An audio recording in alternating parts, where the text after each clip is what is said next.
हिंदुओं की हत्या करने के लिए कोई झूठा बहाना भी पर्याप्त होता है।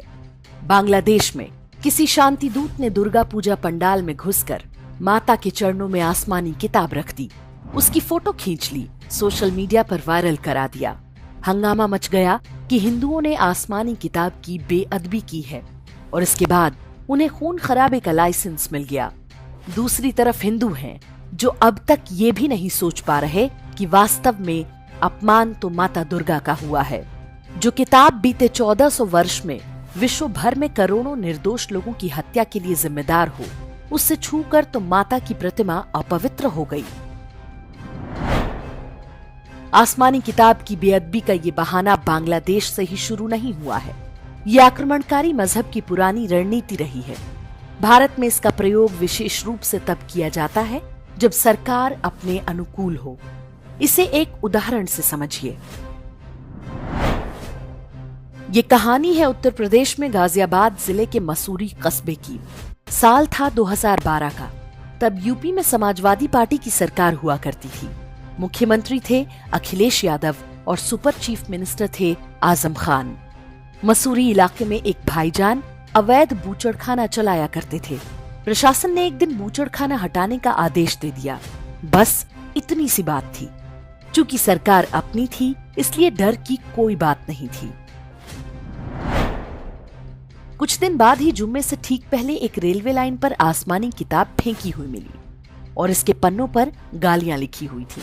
सड़कें जाम कर दी गईं, कारों और बसों के यात्रियों को पीटा गया, महिला यात्रियों के साथ दुर्व्यवहार किया गया। यूपी पुलिस चुपचाप तमाशा देखती रही क्योंकि उसे ऊपर से ऑर्डर नहीं मिले थे। अचानक भीड़ ने पुलिस थाने पर हमला कर दिया। तब जाकर पुलिस ने आत्मरक्षा में गोली चलाई और 6 शांति दूत अपने तथाकथित अल्लाह को प्यारे हो गए। लखनऊ से शिवपाल यादव को भेजा गया। जिन लोगों को सजा मिलनी चाहिए थी, जिनके मकान और दुकान की नीलामी हो जानी चाहिए थी, उन्हें मुआवजे के नाम पर 5-5 लाख रुपए इनाम मिला। और सबसे खास बात ये कि बूचड़खाना हटाने के आदेश को रद्द कर दिया गया, जबकि हिंसा का कारण कुछ और ही बताया गया था। आसमानी किताब की बेअदबी एक बहाना थी। अखिलेश यादव सरकार पूरी तरह बिछ गई। तब जाकर भाईजानों का गुस्सा कुछ शांत हुआ। थोड़ा सा गुस्सा अभी बाकी था। घटना के बाद मसूरी थाने के बाहर फिर से हमला हुआ। एक ट्रक लेकर पीएसी के जवानों को रौंद दिया गया। 5-6 जवान वीरगति को प्राप्त हुए। तब जाकर भाईजान का कलेजा ठंडा हुआ। इन दिनों यूपी में माहौल बदला हुआ है। सरकार उनके आगे सरेंडर नहीं करती, इसलिए भाईजान परेशान है। जिसे देखो अमन, चैन और गंगा जमुनी तहजीब का रोना रोता मिल जाएगा। एक बार काफिर ये स्वीकार कर ले कि भाईजान को अपने गुस्से पर नियंत्रण नहीं है, गुस्सा आने पर उनको हिंसा का अधिकार है, तो काफिर कितना भी चरण चुंबन कर ले, भाईजान को जब भी हिंसा की आवश्यकता होगी तो गुस्से का कारण वो स्वयं पैदा कर लेगा। वर्ष 2005 में डेनमार्क के एक समाचार पत्र ने किसी तथाकथित अल्लाह के कार्टून छाप दिए थे। उस पर भी दुनिया भर के भाईजानों को गुस्सा आ गया था। उन विवादित कार्टून्स में 2 सबसे अपमानजनक कार्टून थे।